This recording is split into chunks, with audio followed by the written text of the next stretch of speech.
3 লক্ষ টাকা আমার পরিশোধ করতে কষ্ট হবে, তাই আমার স্ত্রী আমাকে একটা শর্ত দিয়েছে যে তাকে 4 আনা দিয়ে একটা আংটি দিলে আমার পুরো মোহরের টাকা মাফ হয়ে যাবে।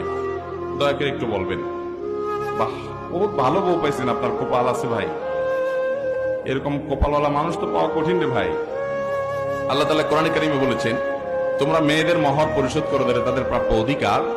যদি কোনো মেয়ে ফাইনতিবিনা লাকুম আন শাইইন মিন নাফসি ফাকুলু হানিআম মারিআ, যদি মহিলারা তারা নিজেদের থেকে তাদের মোহর কমায় দেয়, 3 লাখ টাকার 4 আনা আংটিতে নিয়ে আসে, তাহলে এটা তুমি লাফাইতে লাফাইতে খুশি চোটে খাইতে পারো।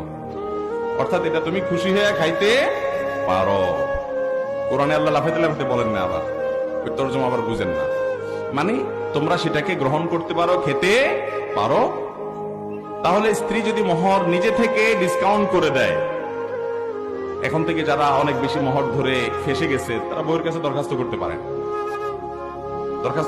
আমি এর আগেও কোথায় বলছি, বরাবর মাননীয় স্ত্রী বিষয় মোহর কমিয়ে দেওয়ার আবেদনপত্র যথাবিহিত সম্মান প্রদর্শন পূর্বক নিবেদন এই যে, আমার মতো কপাল পোড়া মোহর অনেক ধার্য হয়েছিল, আমি সেটা পূরণ করবার সামর্থ্য রাখি না, আপনি দয়া করে অনুগ্রহ করে সেটা আমাকে ক্ষমা করে একটু সহনীয় পর্যায়ের কমিয়ে দিয়ে বাধিত করবেন, বিনীত আপনার হতভাগা স্বামী।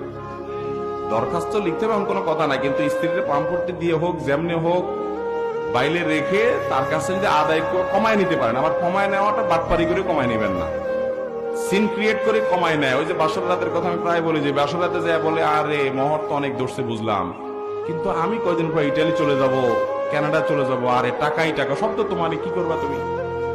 তখন বেচারি ইমোশনাল হয়ে বলে,